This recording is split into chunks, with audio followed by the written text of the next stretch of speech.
이번 여정은 런던 여행의 하이라이트, 영국 왕실과 관련된 주요 명소들을 찾아갑니다. 이 문은 하이드파크의 입구인 하이드파크 코너 게이트입니다. 저는 가장 먼저 버킹엄 궁을 찾아왔습니다. 버킹엄 궁은 처음부터 왕실의 주거지로 지어진 것은 아니었습니다. 그 시작은 1703년 버킹엄 공작 존 셰필드가 자신의 런던 저택으로 지은 버킹엄 하우스였습니다. 1761년 조지 3세가 이 저택을 그의 아내 샬럿 왕비의 거처로 매입하면서 왕실과의 인연이 시작됩니다. 샬럿 왕비는 이곳에서 대부분의 자녀를 낳았고 이 때문에 이 저택은 왕비의 집으로 불리기도 했습니다. 당시 왕실의 공식 거처는 세인트 제임스 궁이었으나 버킹엄 하우스는 왕실 가족의 사적인 공간이자 안식처였습니다. 버킹엄 하우스가 현재의 웅장한 궁전으로 변모하기 시작한 것은 19세기 초 조지 4세 때입니다. 그는 존 내시와 같은 당대 최고의 건축가들을 고용하여 버킹엄 하우스를 대규모로 확장하고 재건축하기 시작했습니다. 이 과정에서 바로크 양식의 화려함과 신고전주의의 웅장함이 결합된 현재 궁의 기반이 다져졌습니다. 특히 동쪽 전면에는 유명한 발코니가 증축되었는데 이는 왕실 행사 시 대중에게 모습을 드러내는 중요한 장소가 되었습니다. 빅토리아 여왕 시대에 궁전은 추가적인 증축과 내부 장식이 이루어졌고 오늘날의 웅장한 모습으로 완성되었습니다. 1837년 빅토리아 여왕이 즉위하면서 버킹엄 궁전은 영국 군주의 공식 런던 거처로 지정되었습니다. 이는 왕실의 권위와 위상을 상징하는 중요한 전환점이었습니다. 이후 버킹엄 궁은 영국 군주의 공식 거처 및 행정 중심지가 되었습니다. 지금도 찰스 3세의 런던 거처로 사용되고 있습니다. 국빈들의 방문과 접견, 훈장 수여식 등 다양한 공식 행사가 이곳에서 개최되고 있습니다. 버킹엄 궁은 영국 군주제의 지속성과 전통, 권위를 상징하는 강력한 아이콘입니다. 특히 궁전의 근위병 교대식은 런던을 찾는 관광객들에게 빼놓을 수 없는 볼거리이며 이는 군주제의 건재함을 보여주는 중요한 의식입니다. 버킹엄 궁은 매년 전 세계에서 온 수많은 관광객들이 방문하는 관광 명소로서 영국의 역사와 문화를 홍보하는 데 중요한 역할을 하고 있습니다.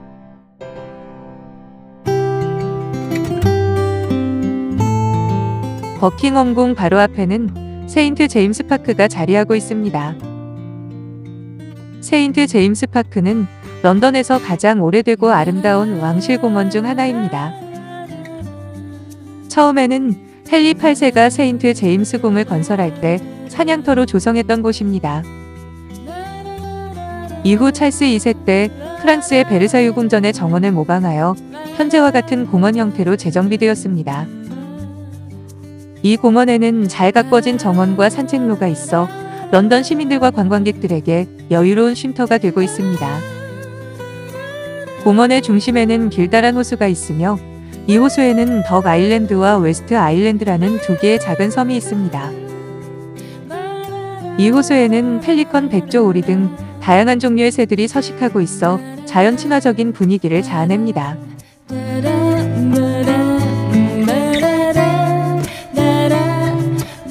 이 건물은 웨스트민스터 사원입니다.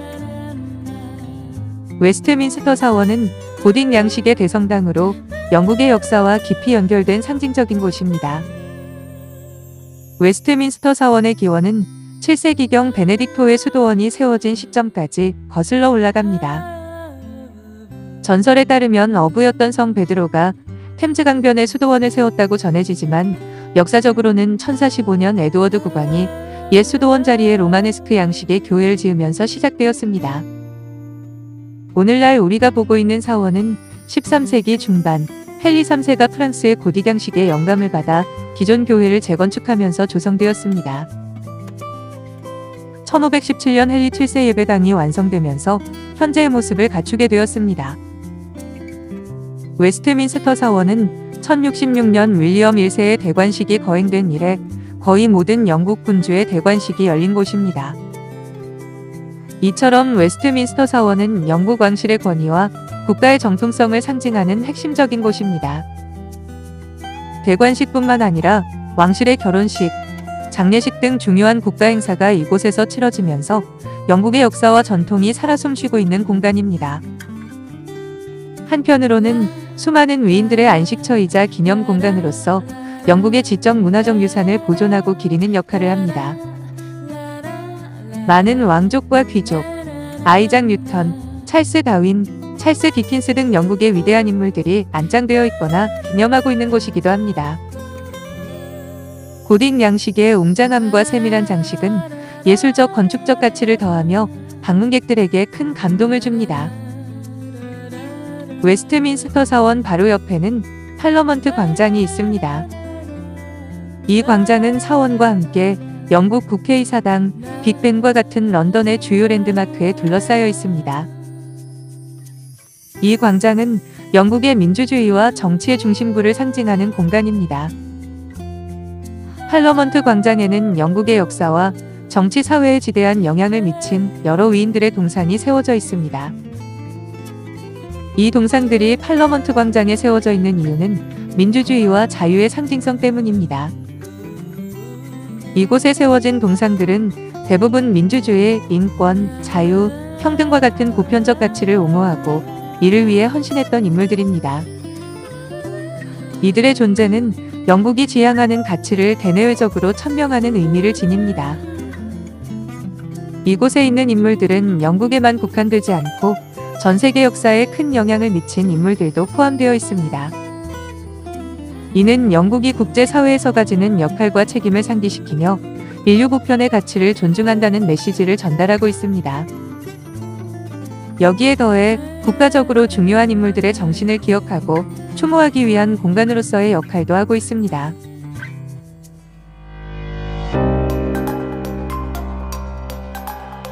이곳은 런던 타워입니다. 런던 타워는 런던의 중심부에 위치한 역사적인 요새로 1000년이 넘는 시간 동안 영국 역사의 수많은 중요한 순간들과 함께해왔습니다.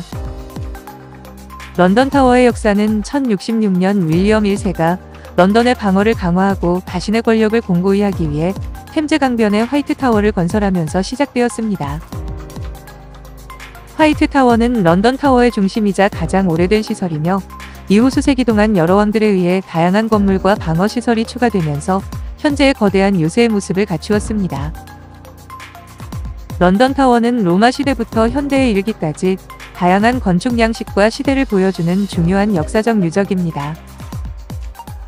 런던 타워는 왕궁, 요새, 감옥, 처형장, 조폐국, 무기고, 심지어 동물원 등 다양한 용도로 사용되었습니다. 또한 런던 타워는 왕실의 권력과 통치의 상징이기도 했지만 동시에 반역자들을 가두는 감옥의 역할을 하며 수많은 비극적인 사건들의 무대가 되기도 했습니다. 특히 튜더 왕조 시대에는 많은 왕족과 귀족들이 이곳에 감금되고 처형당한 역사를 간직하고 있습니다. 헨리 8세의 두 번째 왕비인 엠블리는 반역과 간통 혐의로 런던 타워에 감금된 후 1536년에 처형당했습니다. 그녀의 유령이 타워를 떠돈다는 이야기도 전해지고 있습니다. 에드워드 4세의 어린 두 왕자, 에드워드 5세와 그의 동생 리처드는 삼촌인 리처드 3세에 의해 런던 타워에 감금된 후 1483년 깜짝같이 사라지기도 했습니다. 두 왕자의 운명은 여전히 미스터리로 남아있다고 합니다. 이렇게 슬픈 역사를 간직한 런던 타워는 현재 역설적이게도 유네스코 세계문화유산으로 지정되어 전 세계 관광객들을 불러들이는 런던의 대표적인 명소가 되고 있습니다. 저 앞에서 관광객들에게 런던 타워를 안내해주고 있는 전통복 차림의 인물은 비피터입니다. 비피터는 런던 타워를 지키는 의장대이자 가이드 역할을 하는 사람들을 말합니다. 이들은 과거 왕실근위대의 일원이었으며 현재는 런던 타워의 역사와 전통을 설명해주는 일을 담당하고 있습니다. 비피터들의 정식 명칭은 요먼 워더이며 독특한 전통 의상을 착용하고 있습니다.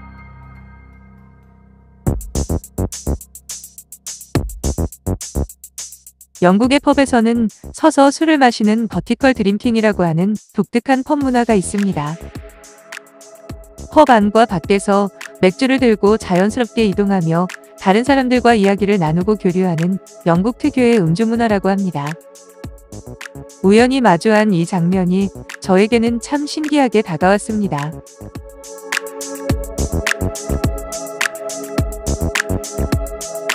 이곳은 런던의 중심가인 피카딜리 서커스입니다. 피카딜리 서커스는 뉴욕의 타임스 스퀘어에 비견될 만큼 화려한 네온사인과 광고판으로 유명한 활기 넘치는 광장입니다. 런던의 대표적인 랜드마크이자 관광 명소 중 하나이며 만남의 장소로도 유명합니다. 피카딜리 서커스는 1819년 리젠트 스트리트와 피카딜리를 연결하는 교차로로 조성되었습니다. 피카딜리는 17세기에 유행했던 남성용 칼라 주름 장식인 피카딜리를 만든 재단사 로저 베이커의 이름에서 유래했다고 합니다. 그의 작업실이 있던 거리가 피카딜리 스트리트로 불리게 되었다고 합니다. 서커스는 라틴어로 원형을 의미하며 광장 중앙에 있는 에로스 동상 주변에 원형 교차로를 가리킵니다. 에로스 동상은 광장 중앙에 위치한 동상으로 자해의 천사상 또는 샤프츠베리 기념분수라고 불립니다. 아동보호법 주창자인 샤프츠베리 백작을 기리기 위해 만들었다고 합니다. 활을 들고 있어 그리스 신화의 에로스로 오해되기도 합니다. 피카딜리 서커스는 문화의 중심지답게 거리 공연팀들에게는 멋진 원형 무대로 거리의 화가에게는 캔버스가 되어주고 있었습니다.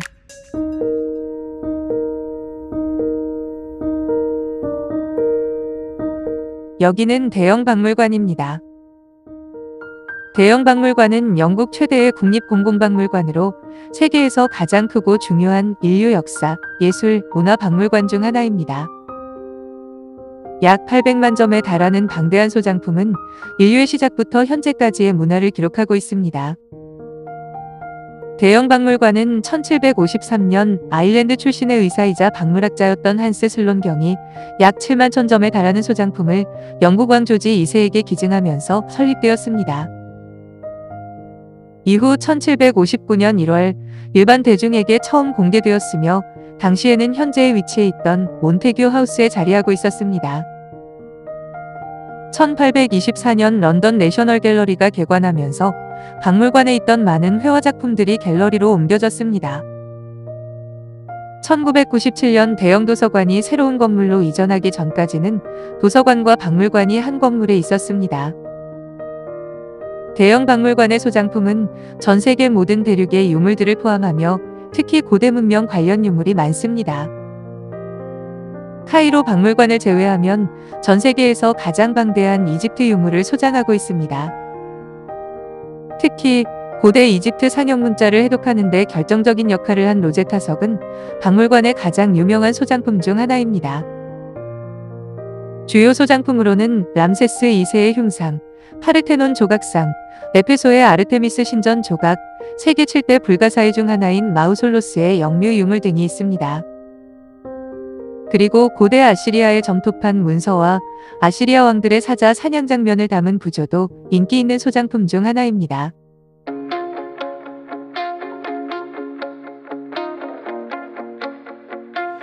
트라팔가 광장은 영국 런던 중심부에 위치한 광장으로 풍부한 역사와 활기찬 분위기를 자랑하는 곳입니다.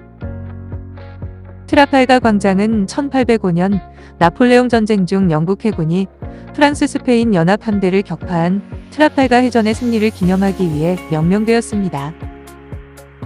이 해전에서 영국의 영웅 호레이쇼 넬슨 제독이 전사했습니다. 초기 에드워드 1세 때에는 왕가의 정원이었습니다. 1820년대 조지 4세가 건축가 존 내시에게 이 지역의 재개발을 의뢰하면서 현재의 모습을 갖추기 시작했으며 1845년에 이르러 완성되었습니다. 처음에는 윌리엄 4세 광장으로 불리기도 했으나 건축가 조지 리드웰 테일러의 제안으로 트라팔가 광장으로 이름이 바뀌었습니다. 광장 중앙에는 넬슨 제독의 승리를 기념하는 51m 높이의 화려한 코린트 양식의 넬슨 기념탑이 우뚝 서 있습니다. 기단부에는 넬슨 제독의 주요 해전들을 묘사한 청동구조가 새겨져 있습니다.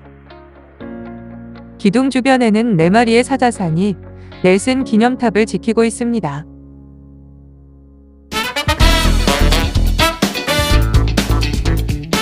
세인트 판크라스 역은 벨기에, 프랑스, 네덜란드와 런던을 연결하는 국제고속열차 유로스타와 유라시아 철도의 종착역입니다. 고풍스러운 붉은색 빅토리아 고딕양식의 외관은 많은 이들의 시선을 사로잡습니다. 런던 시가지 투어는 마치 살아있는 역사책 속을 걷는 듯한 경험이었습니다. 런던은 오랜 역사와 전통을 고스란히 간직하면서도 동시에 트렌디하고 현대적인 문화가 조화로운 도시라는 인상을 받았습니다. 비록 짧은 시간이었지만 런던의 과거와 현재, 그리고 미래가 공존하는 모습을 생생하게 체험할 수 있었던 소중한 시간이었습니다. 런던 교외의 남부도시와 런던에서의 시간을 뒤로하고 저는 프랑스 파리로 발걸음을 옮겨 여정을 이어갑니다.